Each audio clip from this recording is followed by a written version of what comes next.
Okay, so to start things off, we're gonna work on a side lying adductor liftoff. I want you to lie on your side. You can have your head propped up with a pillow. Top leg needs to be out of the way, whether it's in front of you or behind you, whatever's comfortable for you.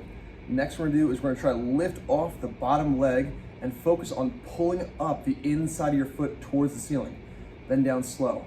We wanna do this with our abs just gently pulled in and not moving our lower back. So I'm lifting up my bottom leg as high as I can comfortably, holding it for a second or two while pulling up the inside of my foot. Think big toe towards ceiling and then down slowly.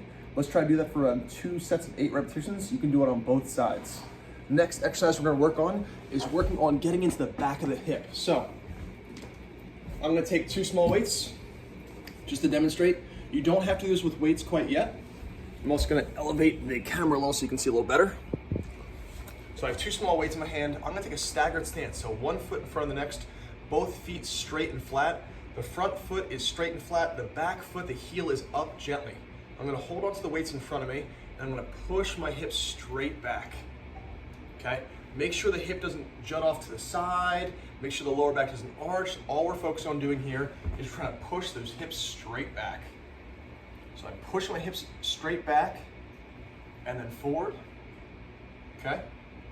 Not moving into pain, not arching or rotating, just learning how to get into the back of my hip and then push forward again. And I'll do that 10 times and then I'll switch my feet and then do it again. Pushing hips straight back and forward. Learning how to use our hamstrings and our glutes, okay? So 10 on each side. You can do that every day as a stretch and like an action to really get into the hamstring and glutes. Once you're starting to feel more comfortable though, you can add heavier loads, holding on to some dumbbells or even a barbell at the gym and start making this a strengthening based exercise.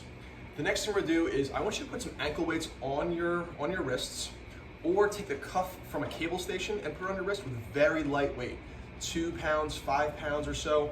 And we're gonna stay in the staggered stance we just talked about. My hips are back, my chest is down, and now I'm gonna reach my arms over my head if I can. Reaching arms overhead. So I'm holding on to dumbbells. Don't do that because right now dumbbells are irritating your elbows.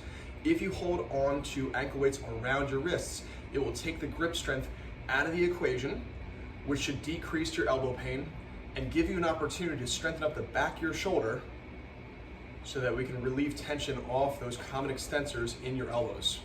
So I'm gonna do 10 like this with very light weight.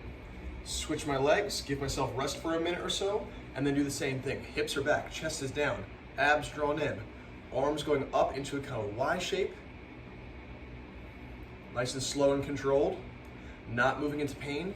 If you're feeling there's any pain in your elbows, you can either take the weights completely off, use a lighter load, or don't lift quite as high.